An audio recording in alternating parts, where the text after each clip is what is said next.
जय श्री कृष्णा। तो स्वप्न में सैकड़ों बार महादेव के दर्शन जंगलों में अति प्राचीन काल, और हम अभिषेक कर रहे होते थे। ऐसे जंगल, थोड़ा सा मंच,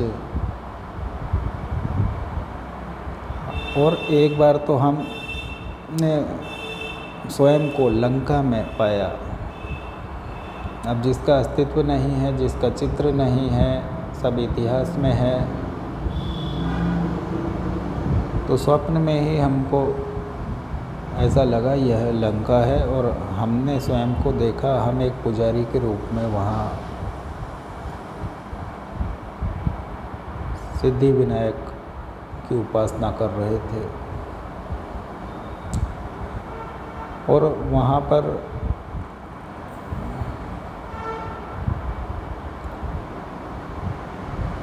दो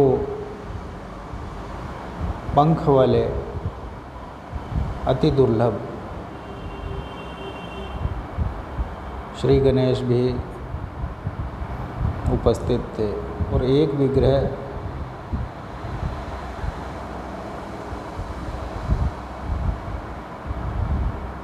पत्थर का था, या हरे रंग के पत्थर का था, जो कुछ एमरल्ड, अब एमरल्ड को पन्ना,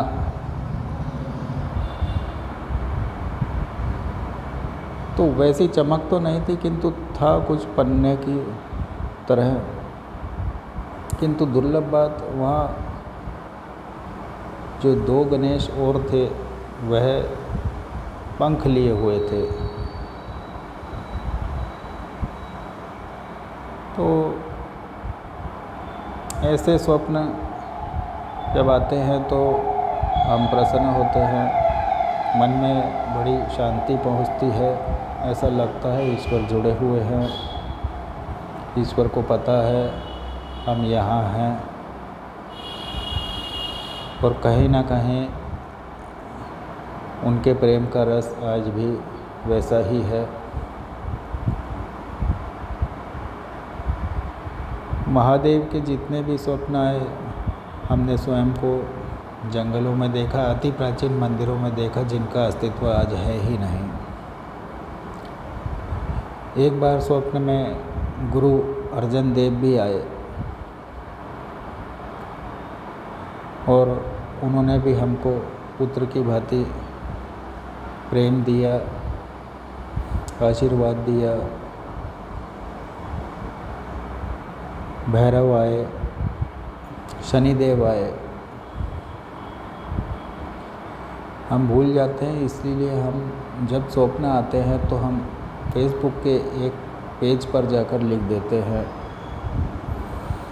दुनिया चाहे मजाक उड़ाए, हम इसलिए लिखते हैं, हम जब पीछे मुड़कर देखें और स्वप्न के बारे में पढ़ ले तो हमको पुनः आनंद की प्राप्ति हो सके, और गुरुओं के आशीर्वाद की, देवी देवताओं, भगवान के आशीर्वाद का स्मरण सदैव रहे, और हम यहाँ कुछ बड़ा, जो पिछले 2000-5000 वर्षों में भी नहीं हुआ हो, कुछ ऐसा कल्याण करके जाए। इसीलिए हम मंत्रालयों की समस्याओं, देश में जहाँ जहाँ समस्या है, चिंतन दशकों से करते हैं। एक जुड़ाव है, एक शक्ति है जो उस ओर हमको भेजती है, किंतु हम ऐसे समाधान ही खोजते हैं अंतरिक्ष देव की कृपा से, जिसमें गति हो। गति राहु देव के अतिरिक्त कौन दे पाएगा। और राहु देव भी कहीं ना कहीं अंतरिक्ष की शक्ति केतु देव से प्रभावित रहते हैं और चंद्रमा से दोनों को पृथक नहीं किया जा सकता। कहने को कहा जाता है राहु और केतु चंद्रमा के शत्रु हैं, किंतु हमने तो देखा है जो शत्रु को भी मित्र बना ले वही सूर्य होता है। सूर्य नारायण के भी अनेक रूप हैं, तो जो सात्विक रूप है उसको नारायण कहा गया है। और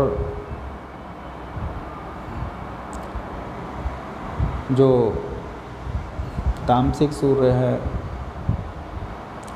वह केवल सत्ता प्राप्त करना चाहते हैं, तत्पश्चात वह कल्याण में रुचि उतनी नहीं रखते।